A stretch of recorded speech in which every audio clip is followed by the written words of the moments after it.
안녕하세요. 저는 40대 초반의 여성 최유진이라고 합니다. 저에게는 14살 된 중학생 아들이 하나 있고 전 남편 홍재우는 구청에서 근무하는 지방직 공무원이었습니다.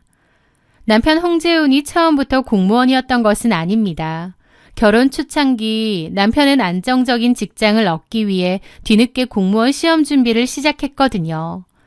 저는 남편이 시험에 온전히 집중할 수 있도록 낮에는 회사에서 일하고 퇴근 후에는 육아와 집안일을 전담하며 묵묵히 그의 뒷바라지를 했습니다. 2번의 낙방 뒤에 남편이 마침내 공무원 시험에 합격했을 때 저희 부부는 서로 부둥켜 안고 눈물을 흘렸습니다. 그때 남편은 제 손을 잡고 유진아, 네가 고생한 거 평생 잊지 않고 갚으며 살게. 우리 안정적으로 잘 살자 라고 약속했습니다. 저는 그 약속을 굳게 믿었고 공직자로서 성실하게 살아가는 남편을 늘 자랑스럽게 생각했죠. 그렇게 중학생이 된 아들과 함께 세 식구가 큰 다툼 없이 평화로운 일상을 보내고 있던 어느 날이었습니다. 평소와 다름없이 저녁 식사를 마치고 거실을 정리하고 있는데 식탁에 가만히 앉아있던 남편이 무거운 목소리로 저를 불렀습니다.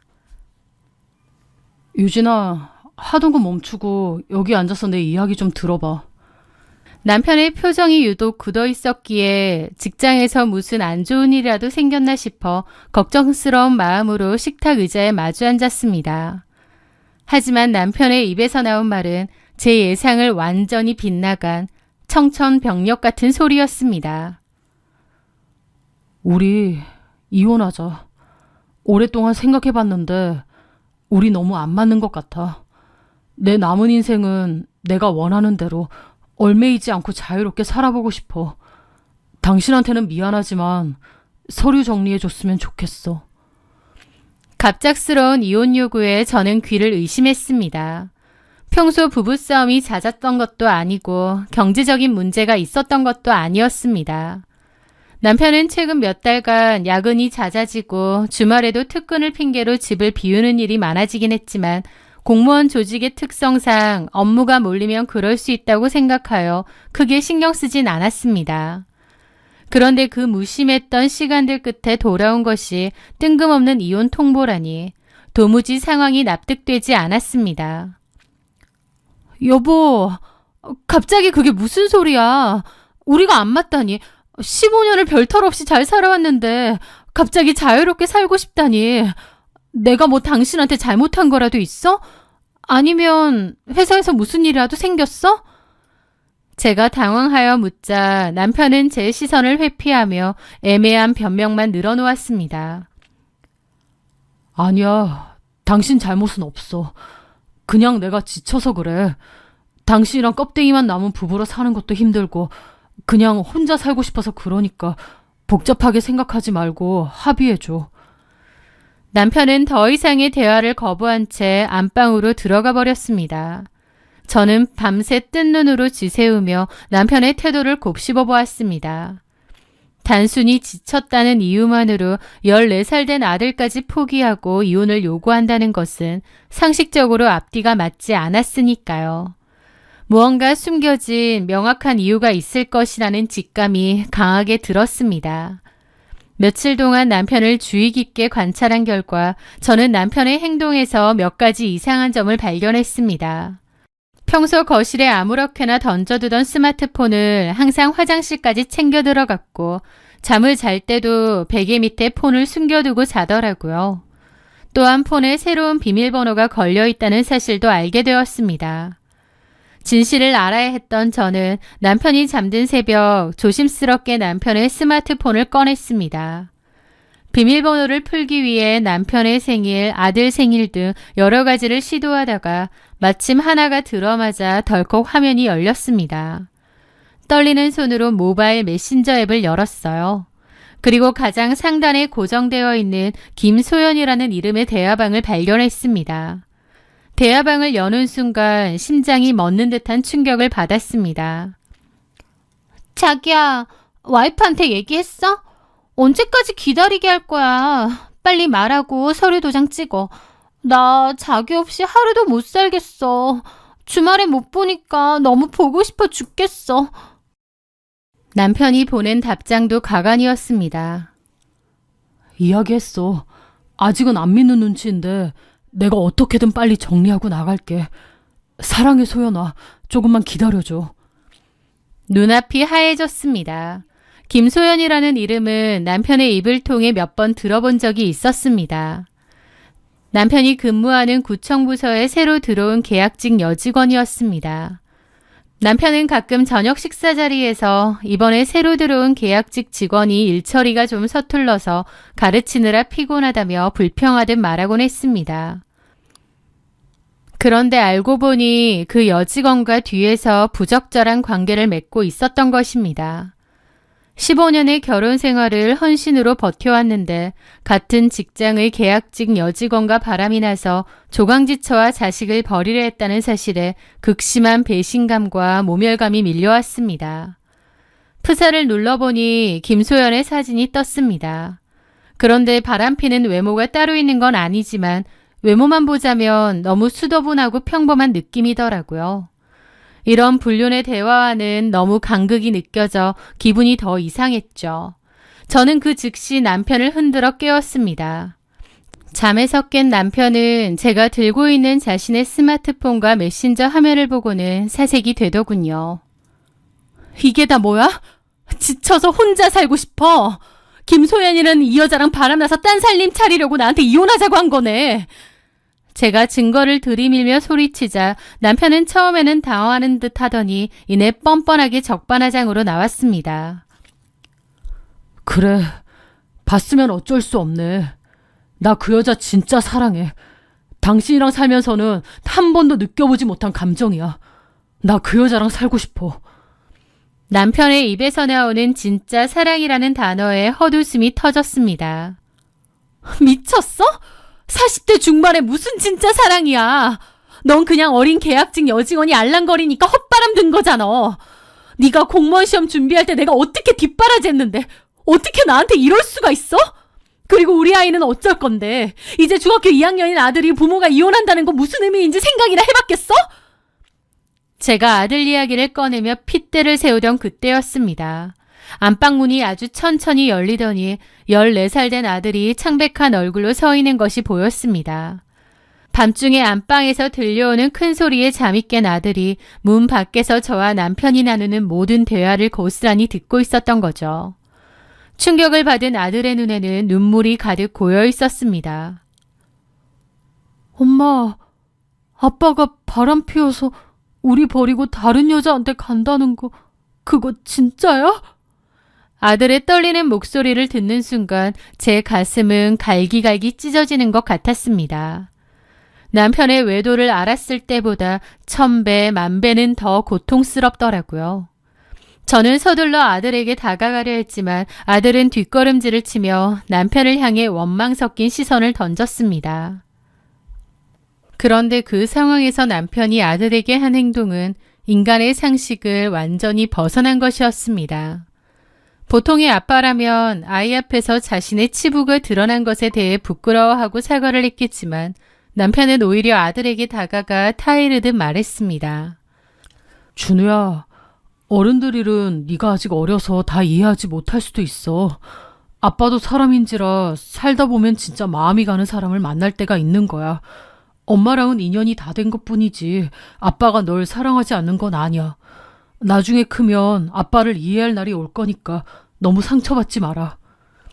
자신의 불륜을 어른들의 어쩔 수 없는 진짜 사랑으로 포장하며 14살 아들에게 이해를 강요하는 그 뻔뻔하고 구역질나는 변명에 이성의 끈이 끊어지고 말았습니다. 아들의 얼굴은 이미 충격과 환멸로 일그러져 있었죠. 저는 남편을 향해 악을 썼습니다. 닥쳐! 어디서 애한테 그딴 쓰레기 같은 소리를 해. 네가 사람이면 자식 앞에서 어떻게 그따위 변명을 짓거려. 당장 이 집에서 나가. 당장 꺼져. 저는 눈에 뵈는 것 없이 옷장을 열어 남편의 옷가지들을 꺼내 거실 바닥에 집어 던졌습니다. 남편은 알았어, 나갈 테니까 소리 지르지 마라며 신경질적으로 짐을 주워 담고는 캐리어를 끌고 현관문을 나섰습니다. 현관문이 닫히는 소리와 함께 저희의 15년 결혼 생활은 산산조각이 났습니다. 남편이 집을 나간 후 저는 밤을 새워가며 복수를 다짐했습니다. 저 역시도 저런 쓰레기 같은 인간과 더 이상 살고 싶은 마음은 추워도 없었지만 그냥 곱게 보내줄 생각은 없었습니다. 다음날 아침 저는 남편에게 메시지를 보냈습니다. 네가 원하는 대로 이혼은 해줄게. 하지만 상간녀 김소연이랑 네가 저지른 불륜 사실 구청 감사실이랑 부서 게시판에 전부 폭로할 거야. 공무원이 직장 내에서 계약직이랑 불륜 저지르는 거 징계 사유로 충분한 거 알지? 공무원 품위 유지 위반으로 네 밥줄 끊어지는 거 각오해. 제 경고 메시지가 전송된 지 채 30분도 지나지 않아 제 휴대폰이 요란하게 울렸습니다. 그런데 황당하게도 남편이 아니라 남편의 친누나인 제 시누이였습니다. 남편이 제 메시지를 받고 겁에 질려 시댁의 도움을 요청한 모양이더라고요. 전화를 받자마자 시누이는 다짜고짜 저를 몰아세웠습니다. 옳게, 재훈이 얘기 다 들었어. 당연히 옳게 기막힌 건 알겠는데 두 사람 문제는 가정 안에서 해결해야지. 직장의 불륜 사실을 터트리네 만회하면 어떡해. 그렇게 사람들 입에 오르내리고 개망신 당하는 거 옳게한테도 좋은 거 아니야. 잘못을 저지른 동생을 혼내기는커녕 동생의 안위만을 걱정하는 시누이의 태도에 기가 막혀 말이 나오지 않았습니다. 형님 동생이 자기 직장 여직원이랑 바람나서 저랑 준우 버리고 갔어요. 그따위 더러운 짓을 한 건 형님 동생인데 왜 저한테 화를 내세요? 당연히 직장에 알리고 상간소송까지 해서 대가를 치르게 해야죠. 제 단호한 대답에 시누이는 적반하장으로 쏘아붙였습니다. 아휴, 남자가 살다 보면 잠깐 한눈 팔 수도 있는 거지. 그걸 가지고 기어이 직장에까지 흙탕물을 튀겨야 속이 시원하겠어? 옳게, 진짜 독하다 독해. 그냥 조용히 위자료 받고 곱게 이혼해줘. 시끄럽게 해서 좋을 게 뭐 있어? 저는 시누이의 그 이기적인 태도에 구역질이 났습니다.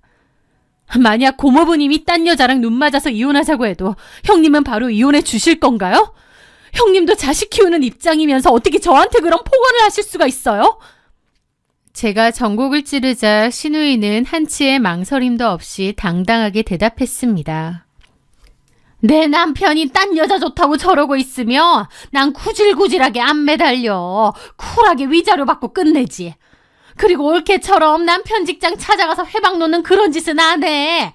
개망신은 나도 당하는 거니까. 아무튼 재훈이 직장에 알리기만 해봐. 우리도 가만 안 있을 거니까. 시누이는 자기 할 말만 쏟아내고 전화를 끊어버렸습니다. 가제는 개편이라지만 시댁 식구들의 이토록 뻔뻔하고 비상식적인 태도에 저는 완전히 질려버렸죠. 남편과 시댁에 대한 일말의 미련조차 깨끗하게 사라지더라고요. 저는 곧바로 변호사를 선임하여 남편과 상간녀 김소연을 상대로 이혼 및 위자료 청구 소송 그리고 상간소송을 준비하기 시작했습니다. 어떻게든 그들의 민낯을 까발리고 대가를 치르게 할 작정이었으니까요. 그렇게 변호사 사무실을 오가며 소송을 준비하던 어느 날 오후였습니다. 제 휴대폰으로 모르는 번호에 전화 한 통이 걸려왔어요.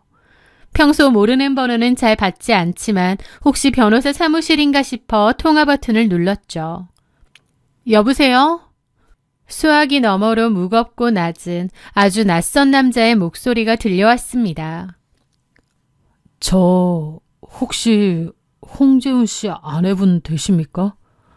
네, 맞는데요. 누구시죠? 상대방은 잠시 침묵하더니 제 인생을 완전히 다른 방향으로 뒤집어 놓을 뜻밖의 폭탄 선언을 던졌습니다. 저는 박경호라고 하고요. 남편분이 만나고 있는 김소연의 남편입니다. 순간 제 심장이 덜컥 내려앉았습니다.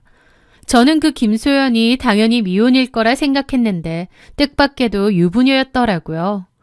내 남편과 바람이 난 상간녀 김소연이 유부녀였다는 사실에 1차적으로 놀랐고 그녀의 남편이 제 번호를 알아내어 직접 연락을 해왔다는 사실에 2차적으로 당황했습니다. 보통 상간녀의 남편이 본처에게 전화를 걸어오는 이유는 분노를 표출하거나 함께 불륜 남녀를 응징하기 위해 연합을 제한하기 위함이 대부분일 거예요. 저는 긴장된 마음으로 대답했죠. 네, 맞습니다. 저희 남편과 그쪽 아내분 일로 연락하신 거라면 일단 만나서 이야기하시죠. 저희는 다음날 오후 조용한 카페에서 만나기로 약속을 잡았습니다. 카페에 들어서자 창가 자리에 수심이 가득한 얼굴로 앉아있는 한 남자가 보였습니다. 박경우 씨는 30대 후반쯤 되어 보이는 평범한 인상이었지만 유독 피곤하고 지쳐 보이는 낯빛을 하고 있더라고요. 자리에 앉아 가볍게 목례를 나눈 뒤 박경우 씨가 먼저 무거운 입을 열었습니다. 갑자기 연락드려서 정말 죄송합니다. 저도 아내가 바람피는 것을 알고 있었고 증거를 찾다가 최유진 씨 연락처까지 알게 되었거든요. 두 사람 그런 사이인지 아셨나요? 고개를 끄덕이며 차분하게 대답했습니다. 얼마 전에요. 저희 남편이 그쪽 아내분을 진심으로 사랑한다며 저와 아들을 버리고 집을 나갔거든요. 아마 지금 같이 지내고 있는 것 같아요. 남편은 저에게 이혼을 요구하고 있는 상황이고 저는 상간소송 준비 중이에요. 제 대답이 끝나자마자 저는 박경우 씨의 반응을 보고 제 눈을 의심했습니다. 분노로 괴로워할 거라 생각했는데 놀랍게도 박경우 씨의 얼굴에 갑자기 환한 화색이 돌기 시작했거든요. 왜 화색이 돌까 생각하는데 그와 동시에 박경우 씨는 장손으로 자신의 얼굴을 감싸쥐더니 깊은 안도감과 함께 어깨를 들썩이며 눈물까지 흘리기 시작했습니다. 저는 너무 당황했죠. 괜찮으세요? 제가 당황하여 묻자 박경우 씨는 눈물을 훔치며 크게 심호흡을 하더니 이내 실소를 터뜨렸습니다. 죄송합니다. 이런 모습을 보여서. 그런데 제가 지금 너무 기뻐서요. 기쁘다고요? 그게 무슨... 와이프가 바람이 났다는데 기쁘다는 겁니다. 이게 뭔 소린가 했죠. 사실 제 아내가 다른 남자와 살림을 차리고 이혼을 원한다는 사실이 저한테는 완벽한 해방같이 느껴져서요. 상간녀의 남편이 자신의 아내가 바람이 난 사실을 기뻐하며 해방이라고 외치다니 이게 대체 무슨 코미디인가 싶었습니다. 제가 도무지 이해할 수 없다는 표정을 짓자 박경우 씨는 물을 한 모금 마시고는 김소연, 즉 제 남편의 상간녀가 가진 기막힌 실체에 대해 털어놓기 시작했습니다. 김소영 그 여자 겉으로 보기에는 수도분하고 평범해 보여요. 성격도 그래 보이고요. 저도 그런 모습에 속아서 결혼했습니다. 착하고 생활력도 강하고 예의 바르고 그런 사람인 줄 알았어요. 그런데 막상 같이 살아보니 그 여자 완전 제정신이 아니더라고요. 왜요? 박경우 씨의 이야기는 충격적이었습니다. 김소연은 평범하고 수수한 겉보기와 달리 엄청난 남성 편력을 가진 여자였다고 하더군요. 결혼 후에도 휴대폰에는 온갖 종류의 소개팅 어플과 데이팅 앱이 깔려 있었고 틈만 나면 동호회나 오픈 채팅을 통해 모르는 남자들을 만나고 다니며 거짓말을 밥 먹듯이 했다는 겁니다. 남자 만나는 것만 문제가 아니었습니다. 술버릇이 정말 최악 중에 최악이었어요. 당연히 연애 때는 술을 한 모금도 못 마신다고 했고 그런 주정이 있을 거라고는 상상도 못했습니다. 결혼하고 나니까 바로 본색이 드러난 거죠. 술만 마셨다 하면 필름이 끊겨서 길바닥에 뻗는 건 예사고 집에 와서 살림살이를 다 때려 부수고 저한테 쌍욕을 퍼부으며 폭력까지 휘둘렀거든요. 아마 최유진 씨 남편은 그런 꼴까진 못 봤을 겁니다. 연애할 땐 철저히 자기 진짜 모습을 감추니까요. 얼마나 남자한테 잘 맞춰주고 입에 혀처럼 구른지. 저도 그 여자가 연애 때만 해도 정말 지고지순하고 현명하고 착한 여잔 줄 알았습니다. 결혼해보니 완전 사기 결혼 당한 수준으로 다르더라고요. 나중에 제가 남자랑 원나잇 하고 다니는 걸 알게 돼서 추궁하고 이혼하자고 하니까 술을 잔뜩 먹더니 식칼을 들고 와서 죽겠다는 거예요. 겨우 말렸더니 베란다에서 뛰어내리겠다고 하질 않나. 진짜 미친 여자였습니다. 그 여자랑 산 3년은 제게 지옥이었어요. 그런 이야기를 들으며 저는 소름이 돋았습니다. 진작에 이혼 소송을 하시지 그러셨어요. 제가 묻자 박경우 씨는 몸을 부르르 떨며 한숨을 내쉬었습니다. 당연히 그러려고 했죠. 소송이든 뭐든 저 미친 여자랑 끝내겠다. 그런데 제가 소송 준비를 하는데 그 여자의 친오빠라는 작자가 찾아왔습니다. 저한테는 분명 외국에서 크게 사업을 하고 있다고 했고 결혼식 때가 코로나 때여서 오기가 힘들다고 했거든요. 그런데 웬걸 그 친오빠라는 인간은 외국에서 사업을 하는 사업가가 아니라 정과를 달고 교도소를 제 집처럼 들락거리는 정과자였어요. 정과자요? 예, 그 인간이 지 여동생 이혼한다고 하니 제 직장 앞까지 찾아와서 제 멱살을 잡고 협박을 하는 거예요. 내 동생 버리고 이혼하면 니놈 부모 집까지 찾아가서 불 질러버리고 죽여버리겠다고요. 눈빛이 얼마나 무섭던지 정말 무슨 일이라도 저지를 인간 같더라고요. 교도소에 그렇게 드나든 인간인데 못할 것도 없을 것 같고요. 부끄럽지만 그 오빠라는 인간이 너무 무서워서 도저히 이혼 소송을 감행할 엄두가 안 났습니다. 박경호 씨는 다시 얼굴에 화색을 띠며 말을 이었습니다. 그런데 얼마 전에 김소연이 갑자기 집에 들어오지 않더니 짐을 싸서 나갔어요. 좀 너무 놀랐지만 이번에는 김소연이 제대로 푹 빠진 것 같더라고요. 그래서 뒤를 좀 캐봤더니 최유진 씨 남편과 바람이 난 거였습니다. 둘이서 직장 근처의 작은 집구에서 아예 같이 사는가 보더라고요. 그래서 확인차 연락드린 겁니다. 그쪽 남편분이 이혼을 요구할 정도로 푹 빠져있다면 이제 그 여자는 제게 미련 없이 떨어져 나갈 테니까요. 박경우 씨의 사연을 모두 듣게 되자 저도 헛웃음이 나더라고요. 제 남편은 김소연에게 푹 빠져 있었겠지만 김소연의 진짜 실체에 대해선 전혀 몰랐을 겁니다. 자신을 존중해주고 사랑해주는 천사를 만난 줄 알았겠지만 실상은 남성 편력의 지독한 술주정, 심지어 정가자 오빠를 둔 시한폭탄을 껴안은 것이었습니다. 박경호 씨에게 이 얘기를 듣기 전까지 저도 직장의 불륜을 폭로하고 상간소송을 걸고 제가 할 수 있는 모든 조치를 취하려고 했지만 그 얘기를 듣고 나서 생각이 달라지더라고요. 여자한테 푹 빠져서 가정을 내다버린 남편놈에게 김소연이라는 폭탄을 던져주는 것이 더 나을지도 모른다는 생각이 들었거든요. 그날 저녁 저는 남편에게 전화를 걸었습니다. 남편은 제가 또 직장에 폭로하겠다고 협박할까봐 잔뜩 긴장한 목소리였죠. 내가 곰곰이 생각해봤는데 좋아. 당신 직장에 알리고 진흙탕 싸움 해봤자 나랑 우리 준우한테도 좋을 게 없겠더라고. 당신이랑 나랑 부부 사이는 진작에 끝난 것 같고 나도 얼굴 붉히고 난리치고 싶지 않아. 이혼해줄게. 제 말에 남편은 믿기지 않는다는 듯 목소리가 떨렸습니다. 진짜야? 고마워. 내가 양육비는 절대 빼먹지 않고. 대신 조건이 있어. 저는 남편의 말을 끊고 단호하게 조건을 제시했습니다.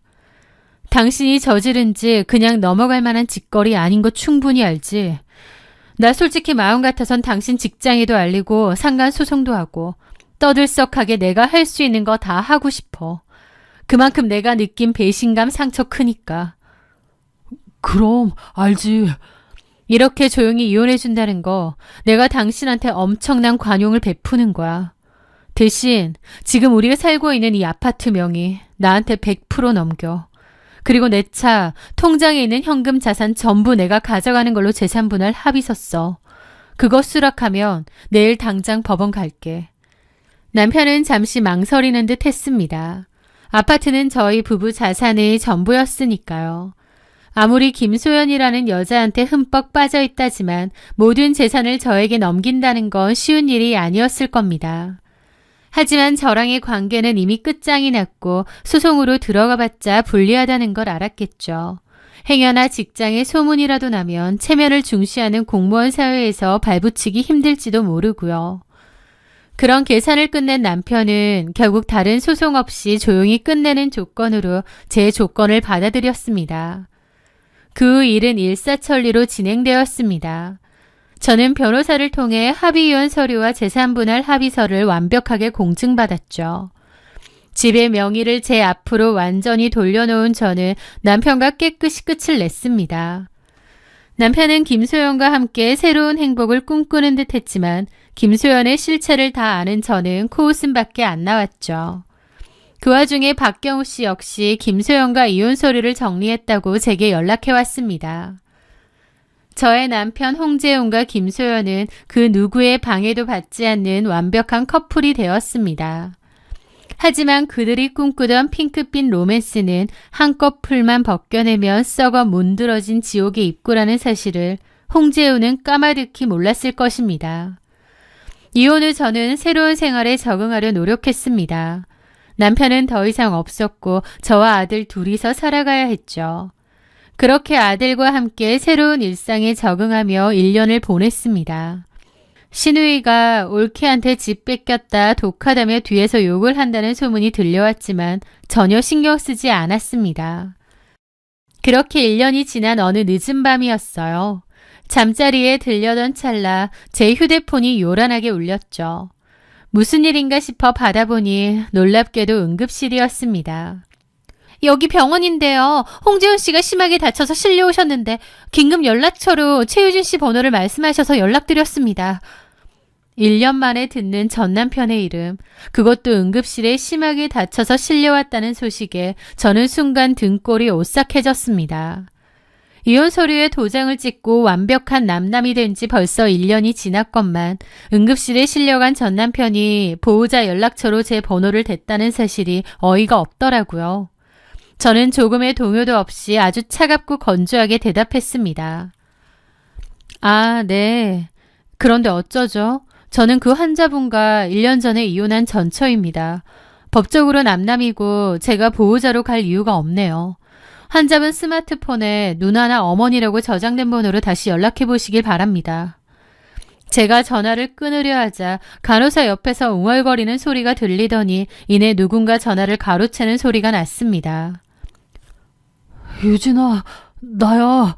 제발 끊지 마. 나 좀 도와줘. 간신히 발음을 쥐어짜내는 듯한 전 남편의 목소리였습니다. 과거 저와 아들을 매몰차게 버리고 떠날 때의 그 당당하고 오만했던 기세는 온데간데 없고 한없이 찌질하고 처참하게 무너져 내린 음성이었죠. 저는 전화를 끊는 대신 이 기막힌 코미디의 결말이 어떻게 되었는지 드러나보자는 심산으로 가만히 귀를 기울였습니다. 전 남편이 응급실 병상에 누워 흐느끼며 털어놓은 지난 1년간의 삶은 박경우 씨가 예언했던 그대로, 아니 그보다 훨씬 더 끔찍한 생지옥이었습니다. 남편은 저와 이혼하고 김소연과 살림을 합친 직후부터 아차 싶었다고 합니다. 김소연과 불륜을 저지를 때만 해도 김소연은 마치 입안에 혀처럼 굴었대요. 박경우 씨 말처럼 지고지순하고 남편에게 지극정성이었다고 했죠. 벌레 한 마리도 못 죽일 것처럼 가냘프고 제 남편이 없으면 안 될 것처럼 보였답니다. 그런데 결혼하고 나서 김소연은 180도 달라졌다고 했습니다. 그 천사 같던 여자는 온데간데 없고 각자 이혼 후 살림을 합치고 혼인신고까지 하자 머지않아 본성을 드러냈다고 했죠. 직장도 바로 그만두고 살림에 집중하고 싶다더니 집은 아무렇게나 개판으로 두더래요. 그러면서 술을 먹고 술주정을 부리고 낮 시간에는 남자들을 만나러 다녔다고 했습니다. 개벌은 남주겠나요? 남편이 출근한 사이 그녀는 끊임없이 낯선 남자들과 연락을 주고받았고 저녁에 다른 남자와 술을 마시러 다니기까지 했답니다. 전 남편이 다른 남자를 만나고 다니는 거 아니냐 의심하니 자기는 그런 적 없다며 자기를 의심하냐면서 식칼을 들고 와서 중내 산에 미친년처럼 날뛰었다고 했습니다. 과거 박경우 씨가 당한 그대로 한 것이었죠. 그렇게 하루하루 말라가며 지옥 같은 일상을 버티던 어느 날 결국 사달이 나고 말았습니다. 남편이 퇴근하고 돌아왔을 때 김소연이 모르는 남자와 다정하게 통화를 하고 있는 것을 목격한 것입니다. 남편이 폰을 빼앗아 누구냐고 추궁하자 김소연은 적반하장으로 남편의 뺨을 때리며 네가 뭔데 내 사생활에 간섭하냐며 악을 썼다고 했어요. 이성을 잃은 남편도 홧김에 김소연의 뺨을 후려치며 손찌검을 했다고 하고요. 전 남편은 저를 배신한 나쁜 놈이긴 하지만 누군가에게 폭력을 행사한 적 없었습니다. 그런데 김소연은 그런 전 남편마저도 완전 돌아버리게 만든 모양이더라고요. 그런데 진짜 비극은 남편의 그 손찌검 한 번에서부터 시작되었다고 했습니다. 맞았다는 사실에 분노한 김소연은 그 길로 집을 뛰쳐나갔고 다음날 저녁 남편이 살고 있는 오피스텔에 아주 무시무시한 불청객을 대동하고 나타났다고 했습니다. 바로 김소연의 친오빠였죠. 박경우 씨가 그렇게 두려워하며 벌벌 떨었던 교도소를 제 집 드나들듯 한다는 그 전과자 친오빠 말이에요. 온몸에 문신을 두르고 험악한 인상을 한 친오빠는 오피스텔 문을 부수고 들어와 다짜고짜 전 남편을 무자비하게 구타하기 시작했습니다. 내 동생을 때려! 너 구청 공무원이라며! 내가 내일 당장 구청 찾아가서 니놈이 남의 마누라 뺏어서 살림 차리고 그것도 모자라 여자 패는 쓰레기라고 동네방네 다 까발려줄까? 공무원 신분이라는 치명적인 약점을 잡힌 전 남편은 피투성이가 된 채 싹싹 빌 수밖에 없었습니다. 친오빠는 폭행에 대한 합의금과 동생에 대한 위자료 명목으로 그 자리에서 수천만 원을 요구했습니다. 남편은 저와 이혼할 때 집과 재산을 모두 제게 넘기고 빈털터리로 나갔기에 당장 융통할 현금이 없었는데 결국 제2금융권 대출까지 끌어모아 김소연의 친오빠에게 돈을 상납해야만 했다더군요. 그런데 그 이후로도 친오빠는 툭하면 남편을 찾아와 공무원 잘리기 싫으면 생활비 내놔라며 지속적으로 협박하고 돈을 뜯어갔다고 했습니다. 김소연 역시 친오빠를 방패막이 삼아 남편의 돈을 펑펑 쓰며 매일같이 술에 절어 살았다고 하고요. 나 진짜 죽을 것 같았어. 월급은 대출이자로 다 나가고 툭하면 맞고 협박당하고 더 이상은 이렇게 못 살 것 같아서 며칠 전에 내가 그 오빠라는 인간을 경찰에 공갈 협박으로 고소해버렸어. 일단 내가 살아야 할 것 같아서. 그런데 남편의 경찰 고소 사실을 알게 된 김소연의 친오빠는 완전히 이성이 나갔다고 했습니다. 잃을 게 없는 사람은 건드리면 안 된다는 말도 있는데 김소연의 친오빠가 딱 그 짝이었던 거죠. 결국 대낮에 남편이 근무하는 구청부서 한가운데로 김소연의 친오빠가 쳐들어와 고함을 지르며 의자를 집어던지고 사무실을 쑥대밭으로 만들었다고 했습니다. 그리고 남편의 멱살을 잡고 바닥에 내동댕이 치며 무자비한 폭행을 가하기 시작했다더군요. 이 쓰레기 같은 새끼야. 조강지처럼 자식 버리고 남의 마누라 꼬셔서 도망간 불륜남 새끼가 어디서 감히 경찰에 고소를 해. 네 놈이 내 동생 패고도 무사할 줄 알았어? 친오빠는 남편을 발로 짓밟으며 남편이 김소연과 저지른 불륜 행각과 폭력 사실을 동료들이 다 듣는 앞에서 적나라하게 폭로했습니다. 사무실은 순식간에 아비규환이 되었고 경찰이 출동하여 친오빠에게 수갑을 채워 연행에 갈 때까지 남편은 직장 동료들이 보는 앞에서 짐승처럼 두들겨 맞아야 했다더군요. 갈비뼈가 부러지고 얼굴이 함몰되는 중상을 입은 남편은 구급차에 실려 병원으로 이송되었고 그렇게 만신창이가 된 채로 응급실 병상에 누워 제게 전화를 걸었던 것입니다. 유진아, 나 어떡하냐? 나 직장에 소문 다 났어. 이제 직장도 못 다닐 것 같아. 내 인생 다 끝났어. 남편은 짐승처럼 앓는 소리를 내며 오열했습니다. 내가 미쳤었지. 그 악마 같은 년한테 홀려서. 유진아, 나 너무 아프고 무서워. 우리 준우, 우리 아들 너무 보고 싶다. 내가 진짜 다 잘못했어. 이렇게 되니까 네 생각밖에 안 나더라. 제발 나 좀 보러 와줘.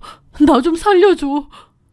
전 남편이 울부짖으며 자신의 처참한 몰락을 늘어놓는 동안 저는 수화기 너머로 새어나오는 헛웃음을 도저히 참을 수가 없었습니다.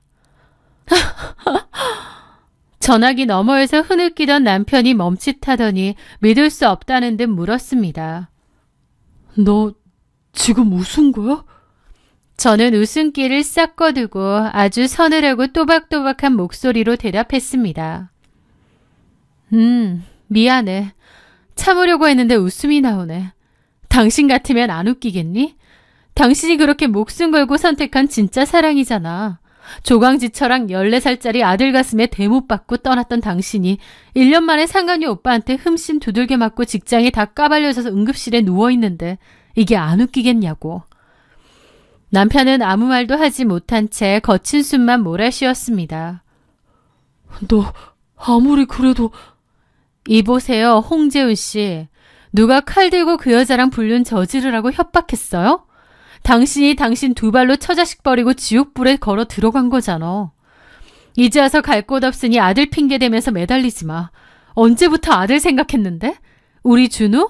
당신한테 얼마나 큰 상처를 받았는 줄 알아? 아빠라고 부르고 싶지도 않대. 이제 와서 아들 얘기 입에 올리는 것도 웃기네. 저는 마지막으로 그에게 쐐기를 박았습니다. 다시 나한테 연락하지 마. 당신이 선택한 쓰레기장 속에서 평생 구름에 잘 살아봐. 저는 통화 종료 버튼을 매몰차게 누르고 곧바로 그의 번호를 수신 차단해 버렸습니다. 과거에 그 여자에게 푹 빠져 캐리어를 들고 현관문을 나설 때 가슴속에 응어리졌던 지독한 분노와 억울함이 오늘 이 한 통의 전화로 완벽하게 씻겨 내려가는 기분이었습니다. 그 후 건너 들려온 소식은 제가 예상했던 것보다 훨씬 더 파괴적이었습니다. 대낮에 구청 한복판에서 벌어진 이 일로 감사실에서는 즉각 남편에 대한 조사에 착수했고 공무원 품위유지 의무 위반으로 징계위원회가 열렸다고 하더군요. 불륜 저지르고 그 상간녀에게 폭력을 행사했으며 결과적으로 전과자 친오빠가 관공서에 난입하여 공무를 방해하게 만든 남편의 죄질은 매우 무겁게 다루어졌던 거죠. 결국 남편은 중징계를 받았다고 들었습니다. 하지만 중징계보다 더 무서운 것은 공무원 사회의 차갑고 폐쇄적인 꼬리표였겠죠. 공무원이라는 좁은 사회에서 남편은 처자식 버리고 바람 피운 파렴치한 놈, 상간녀한테 손찌검하다가 처남한테 직장에서 개패듯 맞은 등신이라는 영원한 주홍글씨를 달게 되었으니까요. 박경호 씨는 김소연이라는 끔찍한 시한폭탄을 제 남편에게 아주 완벽하게 넘겨주었습니다. 저 역시도 그 등신 같고 한심한 가족 간의 의리도 애정도 없는 남편놈을 그 여자에게 잘 넘겨주었고요. 1년 전 그날 진흙탕 싸움을 하는 대신 집과 재산을 챙겨 미련 없이 돌아선 제 자신의 선택에 다행을 느낍니다. 현재 저는 제 명의로 된 아파트에서 매일 훌쩍훌쩍 커가는 듬직한 중학생 아들과 함께 아무런 근심 없이 평온한 삶을 누리고 있어요. 거짓된 사랑과 욕망에 눈이 멀어 죗값을 치르고 있는 자들은 평생 자신이 만든 지옥 속에서 고통받겠지만 진실하게 제 몫을 지켜낸 저와 제 아들의 앞날에는 흔들림 없는 평화만이 가득할 거라고 믿습니다. 제 긴 이야기를 끝까지 귀 기울여 들어주셔서 진심으로 감사드립니다.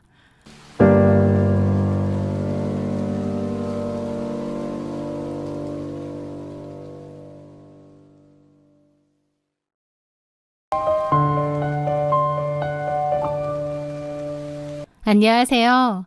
저는 올해로 30대 후반이 된 이수빈이라고 합니다. 지금은 제 이름으로 된 번듯한 아파트에서 사랑하는 아이와 함께 평화롭고 안정적인 일상을 보내고 있지만 제 20대와 30대 초반은 그야말로 한 치 앞을 알 수 없는 롤러코스터와도 같았습니다. 제 인생의 가장 큰 시련이자 동시에 가장 극적인 전환점이 되었던 전남편 소용호와의 이야기를 담담하게 꺼내보려 합니다. 제가 서영호를 처음 만난 것은 20대 초반 대학 생활과 병행하며 일했던 시내의 한 식당 아르바이트 자리에서였습니다. 식당 일이라는 것이 육체적으로 고되고 사람이 치이는 일이었지만 서영호는 그 힘든 환경 속에서도 유독 눈에 띄는 사람이었습니다. 땀을 뻘뻘 흘리면서도 불평 한마디 없이 묵묵히 제 몫의 일을 해냈고 손님들이나 직원들에게도 늘 서글서글하게 웃으며 다가가는 씩씩한 청년이었거든요. 같은 또래였던 저희는 아르바이트를 하며 자연스럽게 가까워졌고 퇴근 후 근처 포장마차에서 우동 한 그릇을 나누어 먹으며 서로의 속마음을 터놓는 사이로 발전했습니다. 그렇게 서용호는 저에게 첫사랑이 되었습니다.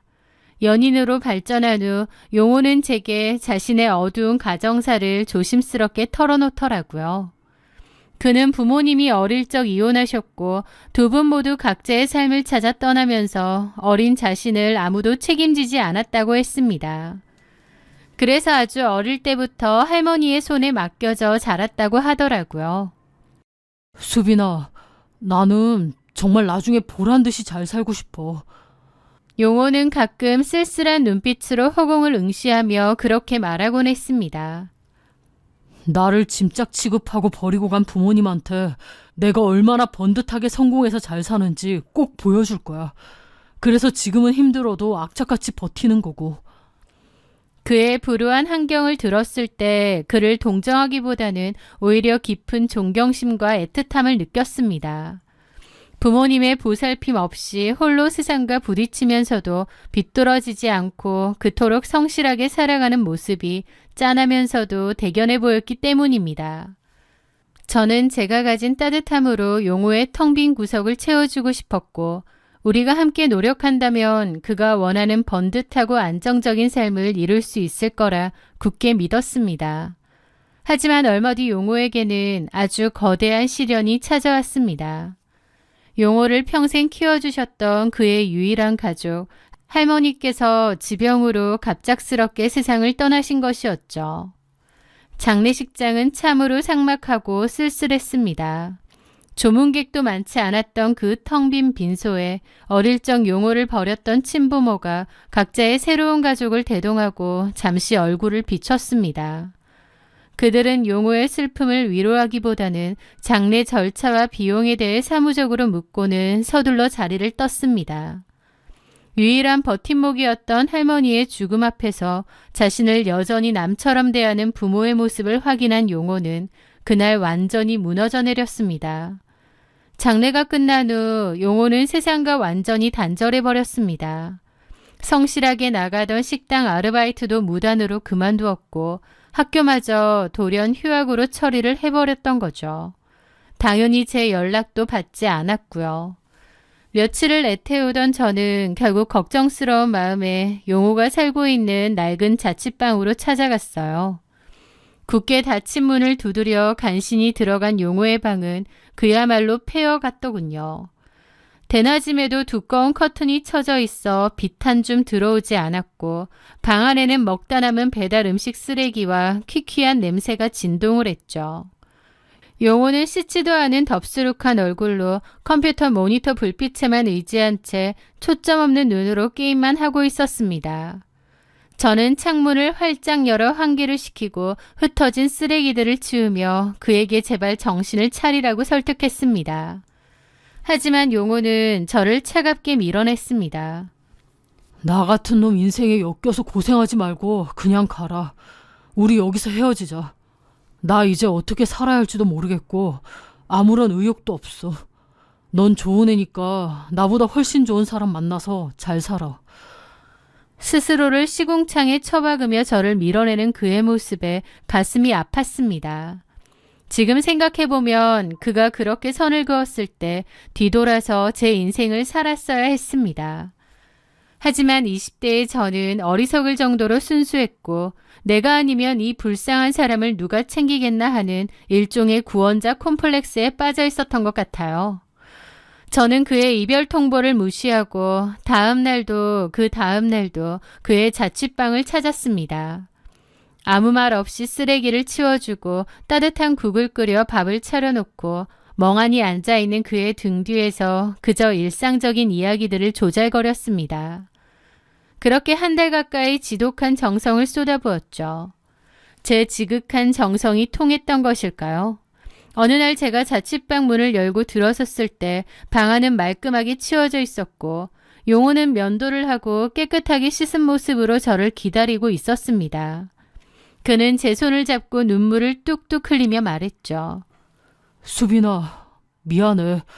그리고 정말 고마워.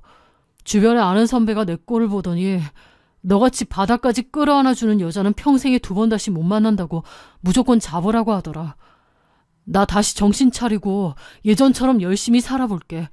아르바이트도 다시 알아보고 복학 준비도 할게. 그날의 약속대로 용호는 다시 예전의 씩씩한 모습으로 돌아왔습니다. 우리는 무사히 대학교를 졸업했고 각자 평범한 직장에 취업하며 사회생활에 첫 발을 내디뎠습니다. 용호가 자리를 잡자마자 저희는 자연스럽게 결혼을 약속하게 되었죠. 결혼 준비를 하던 시기 제 친정오빠가 저를 조용히 밖으로 불렀습니다. 오빠는 평소 경제관념이 아주 철저하고 투자 쪽에 밝은 사람이었어요. 일도 그쪽 관련으로 아주 잘해서 나중에는 영국 주재원으로 떠나기도 했고요. 어쨌든 오빠가 저에게 그러더군요. 수빈아, 네가 모아둔 결혼 자금 말이야. 그거 전부 다 전셋집 구하고 혼수하는데 다 쏟아붓지 마라. 딱 3천만 원만 빼서 오빠가 알려주는 주식 종목에 넣어. A기업이라는 곳인데 전기 설비 쪽 대기업이거든. 지금은 조용해도 나중에 무조건 크게 갈 주식이니까 절대 단타 치지 말고 최소 5년에서 10년 묵혀둬.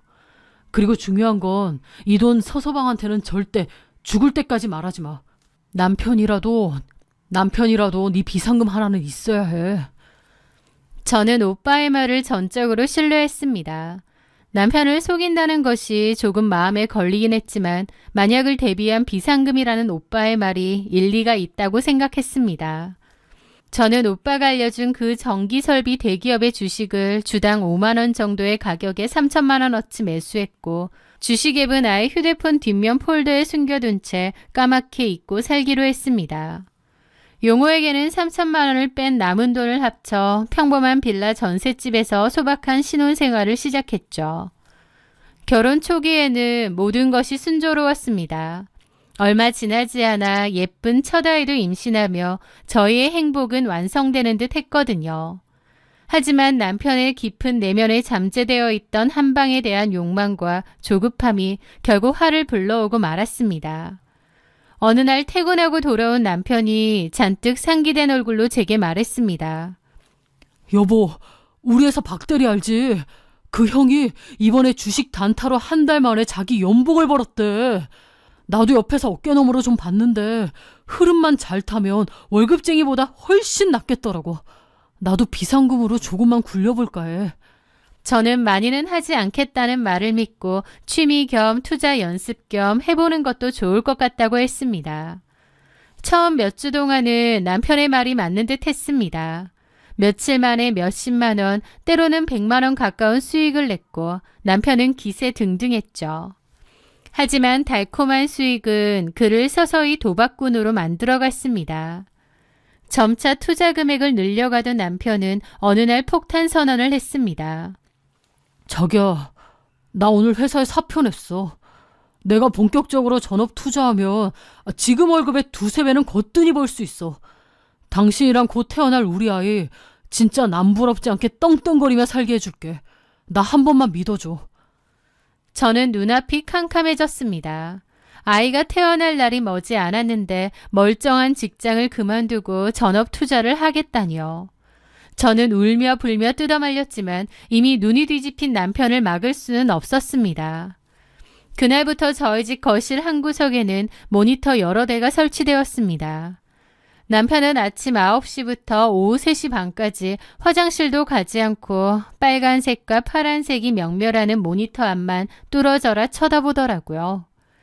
남편의 투자 스타일은 제 친오빠처럼 우량주를 묵혀두는 것이 아니라 하루하루의 변동성에 목숨을 거는 초단타 매매와 위험한 테마주 쫓기였습니다. 결과는 참담했습니다. 첫 아이를 출산하고 돌아왔음에도 남편의 상황은 나아지지 않았습니다. 벌어들이는 날보다 잃는 날이 훨씬 많았고 잃은 돈을 복구하겠다는 조급함에 남편의 다크서클은 턱 밑까지 내려왔습니다. 그는 점점 예민해졌고 아이가 울면 차트 보는데 방해된다며 짜증을 내기 일쑤였죠. 출산 휴가를 마치고 회사에 복귀한 저는 낮에는 회사에서 시달리고 퇴근 후에는 아이를 돌보고 집안일을 하며 극심한 피로를 느꼈습니다. 남편은 돈을 벌어오기는커녕 생활비조차 내놓지 못했고 오히려 잃은 돈을 만회하겠다며 저에게 대출을 요구하기도 했죠. 여보, 제발 이제 그만하자. 1년 동안 벌어온 돈이 없잖아. 좀 번다 싶으면 다 날리고. 차라리 다 접고 다시 취업해서 적은 돈이라도 꼬박꼬박 벌어와. 나 혼자 일하고 애 키우는 거 너무 힘들어. 제가 울부짖어도 남편은 이번 한 번만 흐름 타면 다 복구해. 나 건들지 말라며 저를 윽박질렀습니다. 생활비가 턱없이 부족해져 벼랑 끝에 몰렸을 무렵 저는 친오빠가 사두라고 했던 그 주식 계좌를 떠올렸습니다. 떨리는 손으로 앱을 켜보니 다행히 그 정기 대장주는 소폭 상승하여 300만 원 정도의 수익을 기록하고 있었습니다. 원금 3천만 원의 수익 300만 원. 이 돈을 빼서 생활비에 보태고 빚을 갚을까 수십 번도 더 고민했습니다. 하지만 이 돈은 절대 건드리지 말아던 오빠의 신신당부가 귓가에 맴돌아 결국 휴대폰을 덮었습니다. 그 지옥 같았던 1년의 전업 투자 생활은 남편이 자신이 모아두었던 종잣돈을 먼지 한 톨 남기지 않고 완벽하게 다 잃고 나서야 끝이 났습니다. 통장 잔고가 영원히 찍힌 것을 확인한 남편은 그제야 제정신이 돌아온 듯 하더라고요. 다 잃었어. 미안해. 내가 다시 정신 차리고 무슨 일이든 할게. 모든 돈을 날린 것은 원통했지만 저는 그가 주식판에서 손을 떼고 다시 취업을 하겠다고 선언한 것만으로도 차라리 다행이라고 생각했습니다. 저는 또 한 번 바보처럼 그를 끌어안고 다독였습니다. 다시 시작하면 된다고, 우리 아이를 봐서라도 힘을 내자고 말이죠. 하지만 전업 투자 경력으로 1년의 공백기가 생긴 남편의 재취업은 쉽지 않더군요. 서류 전형에서 번번이 낙방하며 좌절하던 중 정말 다행히도 친하게 지내던 지인의 소개로 한 회사의 면접을 보게 되었습니다. 직원이 10명 남짓한 작은 중소기업이었지만 유통마진이 좋아 회사의 매출과 이익률이 꽤 괜찮은 알짜 회사라고 했어요. 남편은 무사히 합격 통보를 받았고 다시 출근을 하는 남편의 뒷모습을 보며 안도의 한숨을 쉬었습니다. 새 직장에 들어간 남편은 물 만난 고기처럼 회사 생활에 적응했습니다. 회사 사장님은 남편의 성실함을 높이 샀고 남편은 입사한 지 얼마 되지 않아 사장님의 전폭적인 신임을 받는다고 하더라고요. 남편은 저에게 종종 그 사장에 대해 이야기를 했죠. 여보, 우리 사장님 진짜 대단한 분이야. 여자분인데 완전 화끈하고 직원들한테도 아낌없이 베풀어. 이번에 프로젝트 하나 끝났다고 보너스도 두둑하게 챙겨주셨어. 남편은 종종 월급 외에 보너스를 쏠쏠하게 받아왔고 덕분에 저희 가정의 경제 상황도 서서히 안정을 되찾아갔습니다. 그런데 시간이 지날수록 어딘가 묘한 위화감이 들기 시작했습니다. 그 회사 사장이라는 분은 남편보다 12살이나 많은 40대 중후반의 여성이었는데요. 2번의 이혼을 겪고 홀로 회사를 일궈낸 산전수전 다 겪은 인물이라 성격이 아주 괄괄하고 대범하다고 남편은 자주 언급했습니다. 단순히 사장님이 호탕해서 챙겨주는 것이라기엔 남편이 받아오는 선물의 스케일과 빈도가 점차 도를 넘어서고 있었습니다. 어느 날은 백화점 로고가 찍힌 수백만 원짜리 명품 지갑을 들고 오는가 하면 또 어느 날은 한 병에 수십만 원을 호가하는 고급 와인을 몇 병씩 들고 귀가하는 거예요. 이게 다 뭐야? 사장님이 이런 걸 왜 당신한테 줘? 제가 의아해하며 묻자 남편은 대수롭지 않다는 듯 손을 저었습니다. 아, 사장님이 거래처에서 선물 받은 건데 자기는 이런 스타일 안 쓴다고 쿨하게 던져주신 거야. 워낙 통이 크셔서 직원들한테 이런 거 잘 줘. 내가 사장님 오른팔이나 다름없으니까 챙겨주시는 거지. 직원 10명짜리 회사에서 12살 어린 남자 직원에게 이런 고가의 사적인 선물들을 건넨다? 제 머릿속에 아주 미세한 경보음이 울리기 시작했습니다. 하지만 매달 꼬박꼬박 가져오는 월급과 보너스, 그리고 사장님의 성격이 원래 그렇다는 남편의 태연한 변명에 저는 애써 의심을 누르고 있었던 거죠. 그러던 어느 날 남편이 짐을 챙기며 말했습니다. 여보, 나 내일 모레 2박 3일로 지방 출장을 좀 다녀와야 해. 이번에 크게 계약할 건이 있어서 사장님이랑 다녀오기로 했어. 사장님과 단둘이 가는 2박 3일의 출장. 마음 한구석이 찝찝했지만 회사의 명운이 걸린 중요한 비즈니스라며 선을 그었습니다. 직장 생활을 하는 저로서는 일 때문이라는 남편을 붙잡고 의심의 잣대를 들이밀 명분이 없었죠. 그래서 저는 불안한 마음을 숨긴 채 조심히 다녀와라며 남편의 출장 가방을 챙겨주었습니다. 하지만 그 출장이 남편의 숨겨진 더러운 욕망의 시작이 될 줄은 꿈에도 몰랐습니다. 남편이 12살 연상의 여자 사장과 단둘이 2박 3일 지방 출장을 떠난 그 주말, 저는 홀로 아이를 돌보며 왠지 모를 서늘한 예감에 뒤척였습니다. 머릿속으로는 사업상 중요한 계약 때문이라는 남편의 말을 수백 번 곱씹으며 스스로를 안심시키려 했지만 그동안 남편이 받아왔던 수백만 원짜리 명품 지갑과 고급 와인들이 자꾸만 눈앞에 어른거리더군요. 그렇게 불길한 예감은 언제나 가장 끔찍한 현실의 얼굴을 하고 찾아오는 것 같습니다. 남편이 출장을 떠나고 이틀째 되던 날 저녁 제 휴대폰이 울렸어요. 발신자는 남편을 지금의 회사에 소개해 주었던 그의 친한 지인이자 회사 동료인 민성 씨였는데요. 평소 저와도 안부를 묻고 지내던 사이였기에 반가운 마음에 전화를 받았죠. 민성 씨, 웬일이세요? 남편은 출장 중이에요. 제가 가볍게 인사를 건네자 수학이 넘어 민성 씨의 목소리는 평소와 달리 무척 무겁고 냉정했습니다. 재수 씨, 못 들으셨나 보네요. 저 며칠 전에 그 회사 그만뒀습니다. 조효경 사장이랑 개인적으로 크게 트러블이 좀 있어서요. 어머, 그러셨어요? 근데 재수 씨가 꼭 아셔야 할 것 같아서 말할까 말까 고민하다가 전화드렸어요.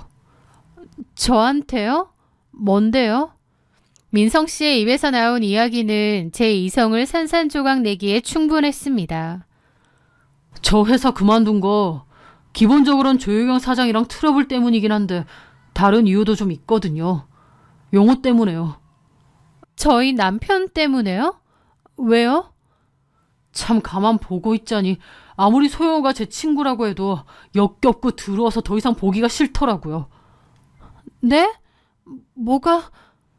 모르셨죠? 조효경 사장이랑 소영호 그렇고 그런 사이입니다. 회사에선 이미 다 아는 공공연한 사실이에요. 네? 민성 씨의 폭탄 발언에 심장이 바닥으로 곤두박질 치는 것 같았습니다. 그러면서 하는 말이 남편이 최근 타고 다니던 그 고급 승용차 역시 업무용 차량이 아니라 조효경 사장이 남편에게 개인적으로 타라고 내어준 그녀의 세컨드카였습니다. 명품 지갑과 와인 역시 안 쓰는 물건을 던져준 것이 아니라 남편에게 준 선물이었던 거죠. 놀라시겠지만 그래도 아시는 게 낫잖아요. 요가 사장 개인 심부름부터 시작해서 아주 애인 노릇을 톡톡히 하고 있습니다. 사장이 돈을 워낙 잘 쓰니까 용호도 거기에 완전히 맛이 들렸더라고요. 회사는 작아도 그래도 분위기 좋고 사장도 의욕 넘치니까 배울 거 많겠다 싶어서 있었는데 분위기도 개판되고 더 있어봤자 못 볼 꼴이나 볼 것 같아서 그만둔 것도 있습니다. 전화를 끊고 나서 저는 거실 바닥에 주저앉아 멍하니 허공을 응시했습니다.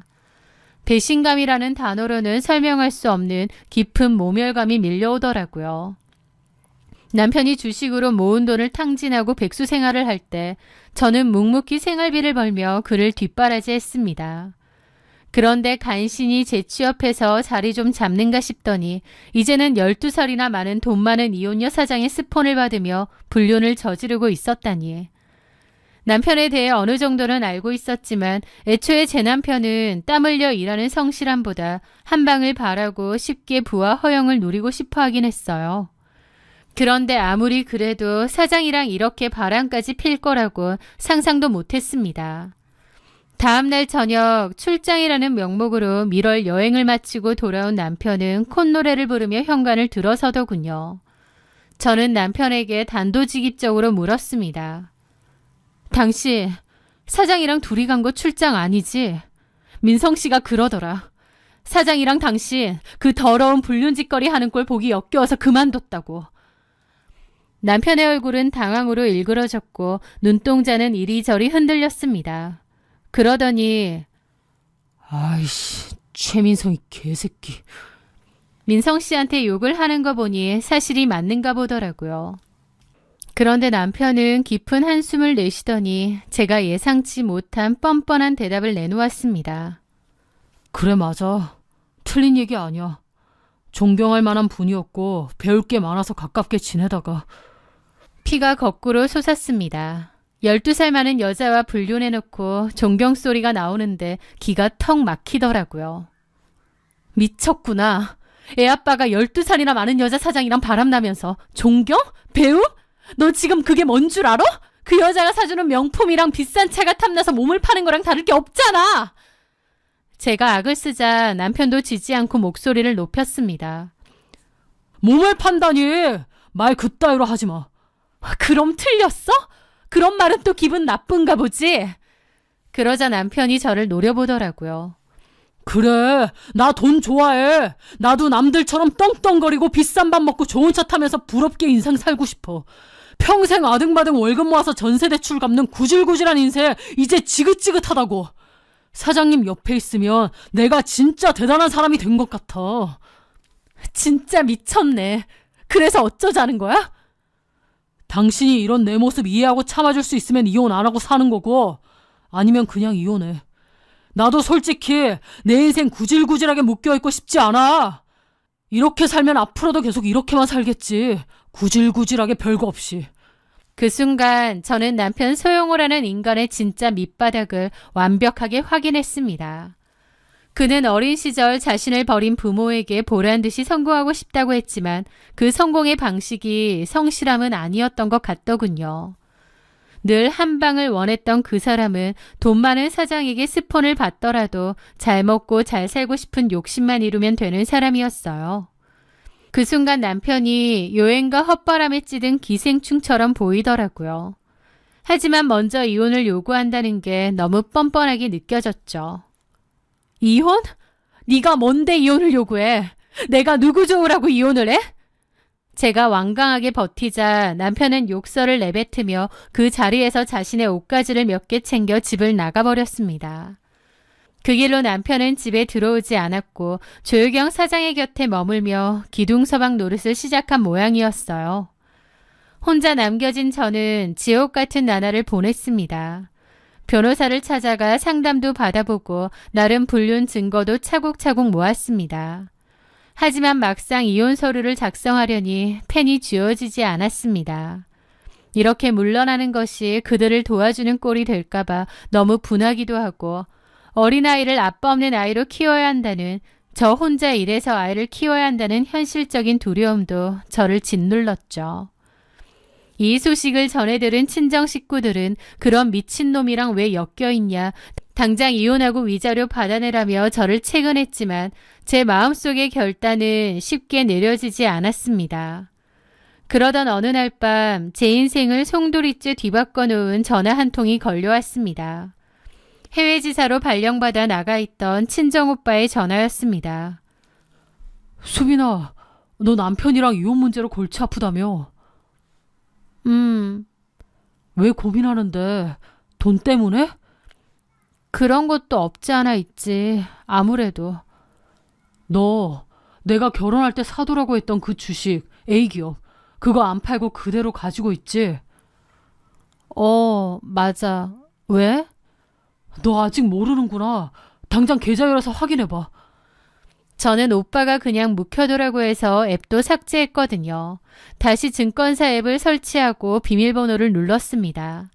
그리고 화면이 열리는 순간 저는 헉하고 숨을 들이마시며 그 자리에 굳어버렸습니다. 빨간색으로 찍힌 수익률과 평가 금액이 도저히 현실의 숫자처럼 보이지 않았기 때문입니다. 결혼 전 오빠의 조언으로 주당 5만 원에 3천만 원어치를 매수했던 그 주식. 남편이 단타를 치다 망했을 때만 해도 300만 원 정도 수익이 났던 종목인데 1, 2년 전부터 무서운 기세로 급등을 하더니 현재 한 주당 무려 140만 원을 돌파해 있었던 것입니다. 제 계좌의 총 평가 금액은 무려 8억 4천만 원이 되어 있었던 거죠. 원금 3천만 원을 제외하고도 순수익만 8억 1천만 원이라는 그야말로 제 인생을 뒤집어 엎을 초대박이 터진 것이었습니다. 손이 덜덜 떨려 스마트폰을 떨어뜨릴 뻔했습니다. 전화를 걸어 오빠에게 이 미친 사실을 알리자 오빠는 흥분을 가라앉히며 아주 냉철하게 지시했습니다. 일단 안전하게 절반만 시장가로 던져서 수익 실현해. 그리고 나머지 절반은 좀 더 들고 가도 될 것 같아. 저는 오빠의 말대로 다음날 아침 장이 열리자마자 600주 중 절반인 300주를 매도하기 위해 주문창을 열었습니다. 그런데 제가 매도 버튼을 누르기 직전 매수세가 몰리며 주가는 150만 원의 최고점을 찍었어요. 150만 원의 300주 매도를 체결했고 무려 4억 5천만 원이라는 현금이 제 예수금 계좌로 꽂혔습니다. 그리고 아직 팔지 않은 나머지 300주 역시 4억 5천만 원의 가치를 지닌 채 고스란히 남아 있었고요. 총합 9억 원, 그야말로 돈벼락이 떨어진 것입니다. 통장에 찍힌 4억 5천만 원이라는 숫자를 보며 저는 실성한 사람처럼 울다가 웃기를 반복했습니다. 오빠는 절대 남편에게 이 사실을 알리지 말라고 하더라고요. 그리고 그런 쓰레기 잡고 있지 말고 이혼하라고 했죠. 그런데 만약 남편이 9억 가까운 돈벼락을 맞았다는 사실을 알면 오히려 거머리처럼 들러붙을지 모르니 합의혼으로 그냥 갈라서는 게 나을 것 같다고 조언했습니다. 제가 생각해도 오빠의 말은 100번, 1000번 맞았습니다. 조유경 사장에게 빌부터 떨어지는 콩고물에 헛바람이 든 남편이 만약 제가 수억 원의 주식 대박을 터뜨렸다는 사실을 알게 된다면 가정적인 남편 행세를 하며 제 돈을 빼먹으려 들 것이 분명했죠. 이혼을 망설였던 두려움은 통장에 찍힌 거액의 숫자 앞에서 봄눈 녹듯 완벽하게 사라지더군요. 솔직히 눈앞에 돈이 생기니 억울할 것도 없었고 홀로 아이를 키우는 것에 대한 두려움도 없어졌습니다. 오냐, 이혼해줄 테니 그 여자 기둥서방 노릇하며 잘 살아봐라. 그런 생각이 먼저 들었죠. 저는 곧바로 집을 나가 있던 남편에게 전화를 걸었습니다. 이혼해줄 테니까 당장 내일 법원에서 만나. 네가 원하는 대로 해줄 테니까. 제 말에 남편은 아주 신이 나서 한달음에 달려왔습니다. 남편은 이혼을 서두르기 위해 제게 꽤 유리한 조건을 제시했습니다. 합의하에 나누기로 했던 전세 보증금 절반에 남편의 불륜을 문제 삼지 않고 조용히 끝내주는 대가로 위자료 명목에 7천만 원을 더 얹어서 주기로 했거든요. 저도 가타부타 더 말 얹지 않고 그렇게 하기로 했습니다. 솔직히 저도 더 이상 남편하고 얽혀있고 싶지도 않았거든요. 그렇게 빠른 이혼 처리 끝에 소용을 하는 인간과 법적으로 완벽한 남남이 되었습니다. 이혼 절차가 끝난 날 남편은 미안하다. 아이 양육비는 안 밀리고 보낼 테니 넌 너대로 잘 살아라라며 거드름을 피우듯 말하더군요. 그래서 제가 그랬죠. 양육비 안 보내도 되니까 더 이상 애 만나러 올 생각은 하지 마. 양육비를 안 받는다고? 그거라도 받아야 되지 않겠어? 그러는데 어이가 없더라고요. 아니, 네 더러운 돈 안 받고 싶어. 그냥 완전히 끝내자. 양육비 핑계로 애 볼 생각하지 말고. 남편도 동의를 했습니다. 저는 그렇게 말하고 모든 관계를 정리했죠. 이혼 후 저는 제 삶을 아주 차분하게 정돈해 나갔습니다. 우선 당장 큰 돈을 흥청망청 쓰지 않고 아이와 함께 지낼 깨끗한 소형 아파트를 반전세로 구했어요. 그리고 시장의 흐름을 지켜보며 남아있던 300주의 주식을 시기를 나누어 전량 매도했습니다. 최종적으로 제 손에 주어진 순수익은 8억 원을 훌쩍 넘겼습니다. 제가 원래 가지고 있던 돈과 남편에게서 받은 전세금, 위자료까지 모두 합치니 제 수중에는 현금 10억 원이라는 돈이 쥐어지더군요. 1년이라는 시간 동안 저는 그 돈을 바탕으로 제 인생의 기반을 아주 단단하게 다졌습니다. 직장 생활을 계속 유지하면서도 학군이 좋고 보안이 철저한 신도시의 고급 브랜드 아파트를 제 명의로 매입했습니다. 또한 아이를 안전하게 태우고 다니기 위해 튼튼하고 좋은 패밀리 SUV 차량도 새로 구입했죠. 넓고 쾌적한 새 아파트로 이사를 하던 날 거실 창밖으로 내려다 보이는 탁 트인 풍경을 보며 자유와 해방감이 느껴지더라고요. 그 후 저는 아이와 여유 있게 지내며 그 누구보다 평화롭고 안정적인 삶을 누렸습니다.